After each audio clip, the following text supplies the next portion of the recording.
Brazzaville a abrité ce 24 novembre le 16e comité conjoint de mise en œuvre CSEM de l'accord de partenariat volontaire APV pour l'application des réglementations forestières, la gouvernance et les échanges commerciaux FLEG entre l'Union européenne et la République du Congo par l'entremise du ministère de l'économie forestière. Les discussions qui se sont étalées du 22 au 24 ont pu réunir les experts de ce secteur et les partenaires au développement autour de la gestion durable et efficiente des forêts de la République du Congo. Nous, pays forestiers, on a notre part à donner à l'humanité pour sauver cette planète et donc nous devons avoir des ambitions dans le cadre de la gestion de nos écosystèmes forestiers. Et c'est cette volonté politique que nous avons affichée dans le cadre de ce partenariat avec l'Union européenne qui date de 10 ans, comme l'a dit son Excellence, Monsieur l'ambassadeur, chef de la délégation de l'Union européenne. Nous avons une réelle ambition d'aller vers la gouvernance du secteur, une meilleure gouvernance du secteur forestier. Nous avons une réelle ambition de faire la documentation de toutes les informations du secteur forestier dans une base de données qui est le SIVL, comme vous l'avez suivi.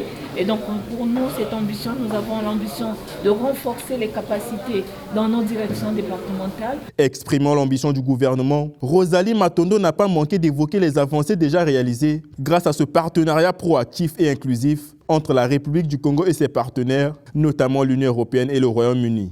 L'évaluation des activités réalisées au cours de 6 derniers mois pour ce qui est de notre APV FLET à travers l'examen des rapports nous donne ici l'occasion d'apprécier les avancées sur la mise en œuvre des recommandations pertinentes formulées à l'issue de la 15e session de notre CSEM.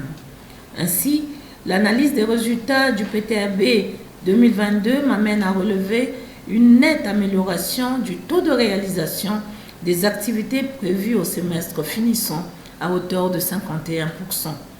Ce résultat est, à notre humble avis, l'expression d'une meilleure appropriation du processus par toutes les parties prenantes ainsi que de leur implication de plus en plus effective. Un rendez-vous trimestriel des experts de l'économie forestière au cours duquel le ministère de tutelle avec ses partenaires met en exergue leur volonté commune d'optimiser les résultats et de progresser dans la mise en œuvre du processus FLEG, mais aussi assurer l'opérationnalisation du système informatisé de vérification de légalité du bois, CIVEL, en acronyme.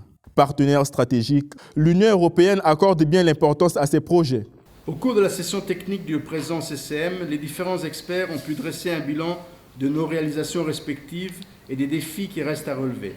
À cet égard, nous pouvons souligner quelques avancées, notamment la consolidation des synergies ayant abouti à la préparation et à la validation de la stratégie de déploiement du système informatisé de vérification de la légalité du bois, SIVL en sigle. Et deuxièmement, l'élaboration du budget pour le déploiement du SIVL afin qu'il soit pris en compte dans la loi des finances 2023. Comme vous le savez, jusqu'à ce jour, notre principal défi demeure le déploiement effectif de ce système. Nous appelons avec insistance à poursuivre ce chantier avec la plus grande attention pour parvenir à une utilisation effective du système à moyen terme.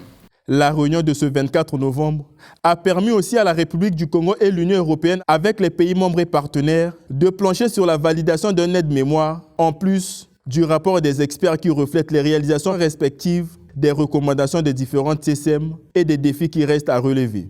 Une occasion pour la ministre de l'économie forestière de rappeler l'engagement du gouvernement de valoriser la production et la transformation du bois sur le territoire national. Le Congo avait pris l'engagement d'interdire l'exportation de grumes depuis le code forestier de 2000. En fait, le bois dur était une exception, mais malheureusement, cette exception avait été généralisée pour toutes les essences. Donc maintenant, c'est juste que le gouvernement met réellement en œuvre cette politique d'interdiction